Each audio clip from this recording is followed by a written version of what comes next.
outro destaque bem importante, ainda na esteira da realização do Enem, porque o presidente do INEP, Manuel Palacios, afirmou nesta quarta-feira que questões do Enem não demonizaram o agronegócio e que a prova não teve viés ideológico ou partidário. Após a realização do Exame Nacional do Ensino Médio, o Enem, a Frente Parlamentar da Agropecuária pediu a anulação da prova por acusação contra o setor, como praticar chuva de veneno, entre outros. Segundo Palacios, a importância do agro para o país é algo tão óbvia que não precisa ser dita. Ele ainda afirmou que não há qualquer interferência do governo na prova. Giro de análises, vamos começar com o Roberto Mota. Mota, segundo o presidente do INEP, a importância do agro para o país é algo tão óbvio que não precisa ser dita. Não precisa. Agora, chuva de veneno não é uma expressão que contém muito viés aí? Olha, eu diria que a desimportância do Enem para o desenvolvimento do Brasil é uma coisa tão óbvia, mas que precisa ser dita, né? A gente tem que dizer isso aqui a toda hora.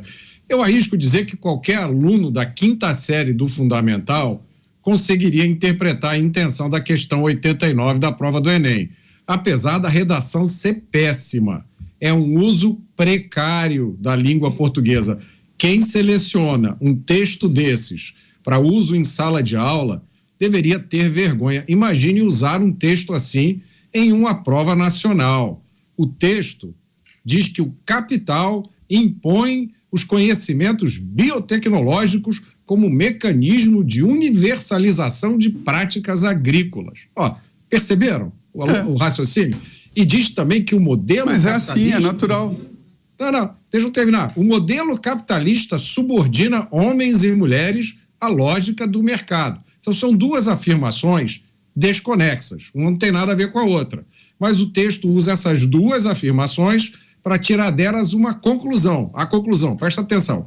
Assim, as águas, as sementes, os minerais, as terras, tornam-se propriedade privada. É evidente que terra, semente é propriedade privada, né? Mas aí o texto continua. Além do mais, há outros fatores negativos. Quer dizer que sementes, minerais e terras são fatores negativos. Agora há outros fatores negativos. Quais são esses outros fatores? Mecanização pesada. Eu não sei exatamente o que é o pesada que ele está querendo usar aqui, mas mecanização é um dos componentes fundamentais da revolução agrícola, meus amigos. É o que permite que a agricultura hoje alimente bilhões de pessoas, mas para o texto é um elemento negativo. Outros elementos negativos, eu vou listar aqui. A pragatização dos seres humanos e não humanos. Vocês já tinham ouvido essa expressão, essa palavra? Pragatização? Isso está no Exame Nacional, meus amigos. Isso está sendo lido por milhões de alunos. E tem muito mais além do português ruim.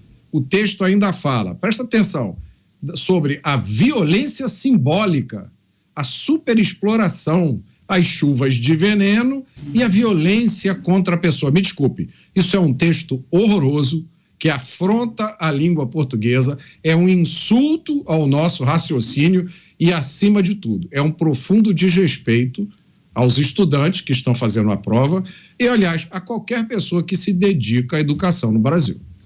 O Beraldo vai falar, mas acho que o Zé quer fazer um complemento rápido sobre isso que o Mota acabou de dizer, né?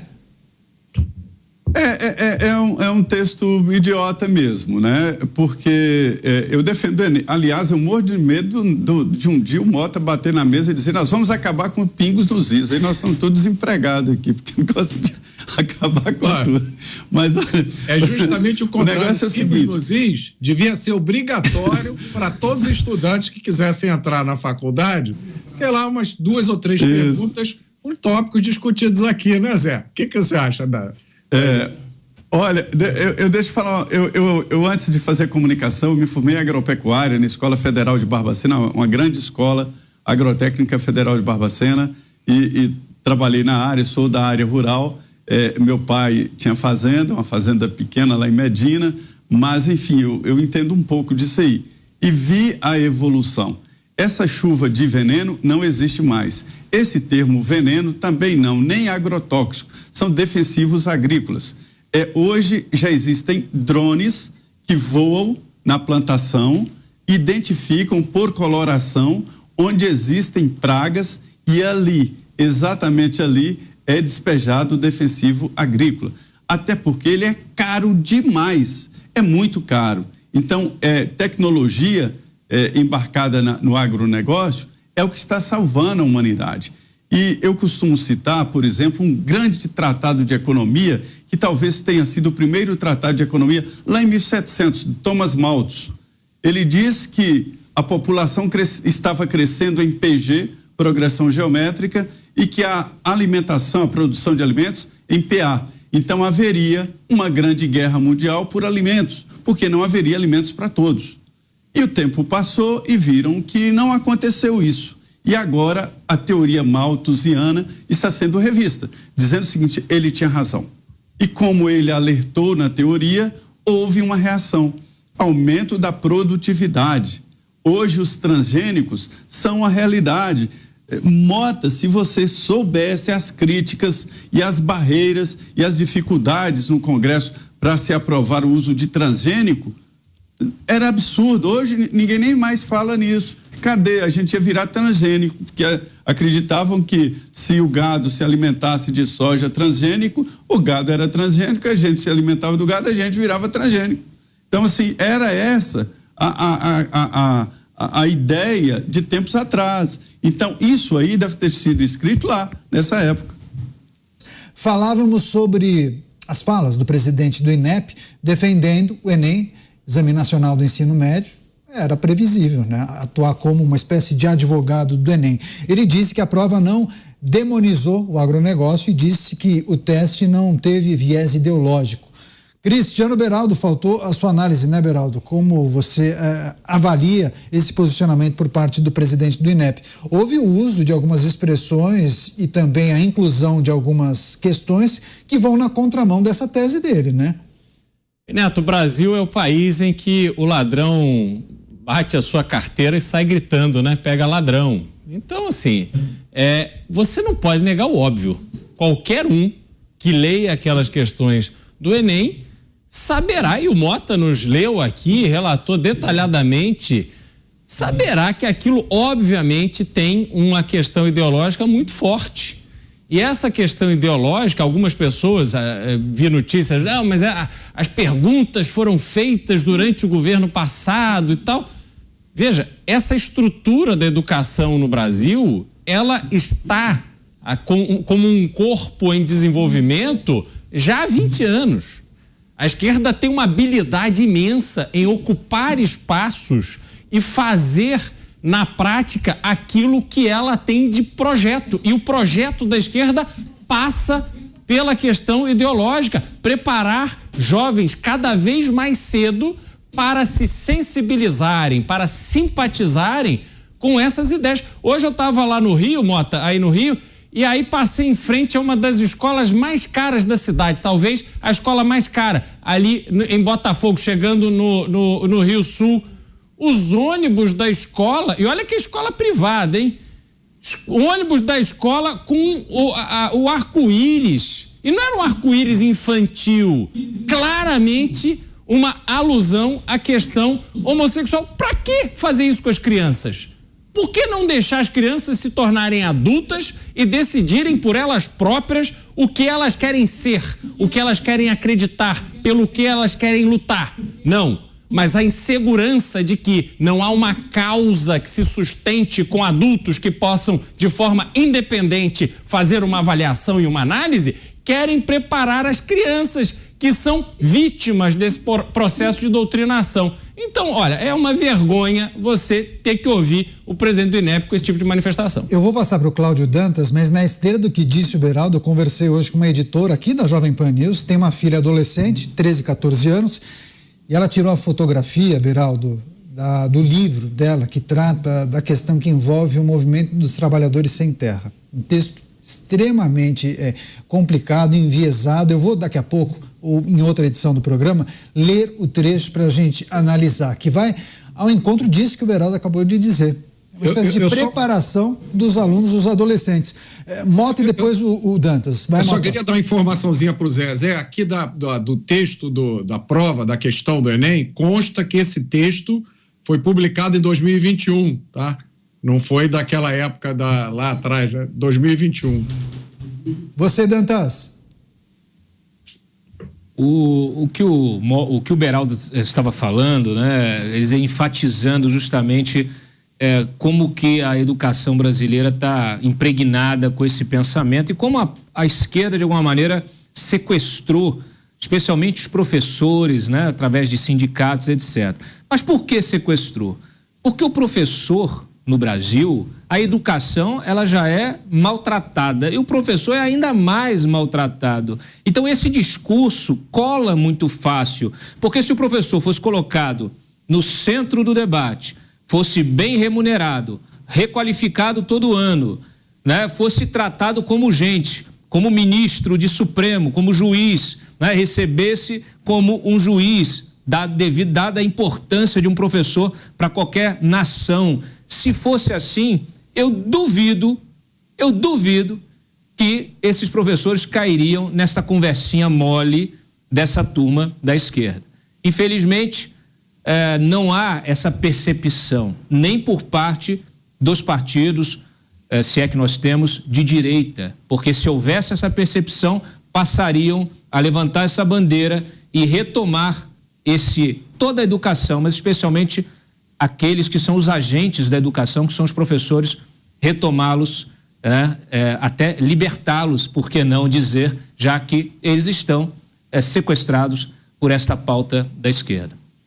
Você, Beraldo. Só para rapidamente fazer um link dessa notícia ou desse problema que estamos tratando agora da educação das crianças com a reforma tributária. Está previsto benefício fiscal para instituições de ensino. Agora, qual é a contrapartida? Quais as metas estabelecidas para essas instituições de ensino entregarem alunos bem formados com independência, capazes de terem raciocínio lógico e tirarem as suas próprias conclusões? Quer dizer, não há vínculo. A gente vai reproduzir nessa questão da reforma tributária o que há de errado no nosso pacto federativo. Os estados que pior performam são os que mais recebem dinheiro. E aí a gente vai dar incentivo fiscal que toda a sociedade paga para essas instituições de ensino que estão fazendo essa lavagem cerebral nas nossas crianças. Zé Maria. Na verdade, o setor de ensino é que está sendo beneficiado, mas quem ganha isso aí é o consumidor, é quem paga o carnê, porque o empresário, o dono da escola, não está nem aí, ele empurra o imposto, e é natural que seja assim. Então esta é a ideia de isenção para esse setor de ensino. Tem que ter meta, Zé, não pode ser isenção por isenção. Ele fez milionários no Brasil, bilionários. Muitas redes. Uma vez eu perguntei a Cristóvão Buarque, que era ministro da Educação, sobre a proliferação de cursos superiores, vendedores de diploma. E ele falou: olha, eu estaria muito preocupado se você estivesse me perguntando sobre a proliferação de abertura de bares. É um debate ali que diz o seguinte: é melhor um curso superior mal feito do que nenhum curso superior. Eu não concordo. Eu acho que o melhor mesmo é conteúdo. O Ministério da Educação deveria cobrar muito mais conteúdo dessas escolas. E a gente não tem noção da quantidade de EAD, então virou uma confusão. Tem EAD para todo lado, todo mundo montando faculdade EAD, ou seja, distribuindo e vendendo diplomas, né? O imposto nisso aí vai para o mercado, quer dizer, hoje a disputa está muito pesada entre as instituições de ensino. Foi esse o tempo em que poucos navegavam. Hoje a concorrência está forte. Então, o pai e a mãe já estão olhando ali onde é melhor matricular. E uma mensalidade menor pressupõe também um imposto menor. Falávamos e repercutíamos as falas do presidente do INEP sobre o Enem, mas projetando um pouco os desafios da educação no Brasil. Cristiano e Beraldo e Mota vão trazer suas reflexões. Beraldo, falávamos sobre a proliferação das universidades, muitos chamam de maneira jocosa e de forma pejorativa as unibandidos, né? São faculdades não muito boas, mas todo mundo acaba fazendo essa faculdade, não sai preparado Ele, ao invés de seguir muitas vezes o ofício da família, um ofício de pegar no batente, pedreiro, encanador, ele opta em fazer uma faculdade, faz administração de empresas, mas acaba trabalhando como operador de telemarketing, no ar-condicionado, no carpete, ganhando R$ 1.200. Se fosse pedreiro, talvez faturasse 10 mil. E sai com dívida, né, Beraldo? Exatamente, ainda tem esse aspecto, Caniato, porque hoje o instrumento que o governo do PT criou no passado para que pessoas com baixo poder aquisitivo das camadas mais pobres da sociedade pudessem ter acesso ao ensino superior foi financiar este ensino, essas faculdades. Por isso, o aumento tão grande do número de universidades e o número de cursos que a gente teve no Brasil nos últimos 20 anos. Agora, esse aluno, ele sai do curso com a obrigação de pagar dívida. Só que como ele não se qualifica para algo que realmente gere valor para ele, ele vai para esses empregos aqui na base do emprego formal, digamos assim, ele não consegue pagar a dívida e a gente tem esse problema todo da necessidade de refinanciar esses valores, porque simplesmente é impagável e como a pessoa não tem nada, ela não está nem aí se ela não pagar. Isso só atrapalha a vida dela para ela progredir, conseguir ter algum anseio de uma vida melhor. E aí tem um outro elemento que eu queria pegar o gancho no que disse o Zé Maria, Caniato, que foi a fala do ex-senador e ex-ministro da Educação, Cristóvão Buarque, que era do PDT, dizendo, prefiro que se abra faculdades com baixa qualidade do que se abra bares. Vá ao entorno das universidades e conte quantos bares tem. Vá lá no horário das aulas e veja a quantidade de aluno que está só na cerveja e não está nem aí para a aula. Então, cada universidade que se abre, se justifica a abertura de mais 10, 15 bares no entorno. Então, essa é a realidade do Brasil. Cerveja de garrafa com copo de plástico tomando na calçada, hein? Ou no meio da rua. Mota, para fechar. Enquanto a gente está aqui debatendo, eu me dei ao trabalho de ir no site da revista de onde foi tirada a publicação que serviu para fazer a questão do Enem. E aí eu vi o paper que serviu como base para a publicação. Eu estou com ele aqui na minha frente e eu fui direto nas referências do paper, do trabalho, do artigo. Eu vou só citar algumas das referências nas quais o artigo foi baseado. O senhor Vladimir Lenin, vocês conhecem? O Desenvolvimento do Capitalismo na Rússia, uma obra essencial para a formação de qualquer pessoa. Também Rosa Luxemburgo, vocês conhecem? A famosa revolucionária, a acumulação do capital, contribuição ao estudo econômico do imperialismo. Tem mais, tem Karl Marx, a crítica na condição de merceeira de mistérios, ou a crítica conforme o senhor, blá, blá, blá. Também tem Engels aqui na referência do... Então, vocês veem, é isso, é daqui que estão sendo tiradas as informações que são cobradas dos estudantes brasileiros que querem entrar numa faculdade. Agora, me digam, vamos acabar com um exame como esse merece ou não merece ser extinto? Me digam.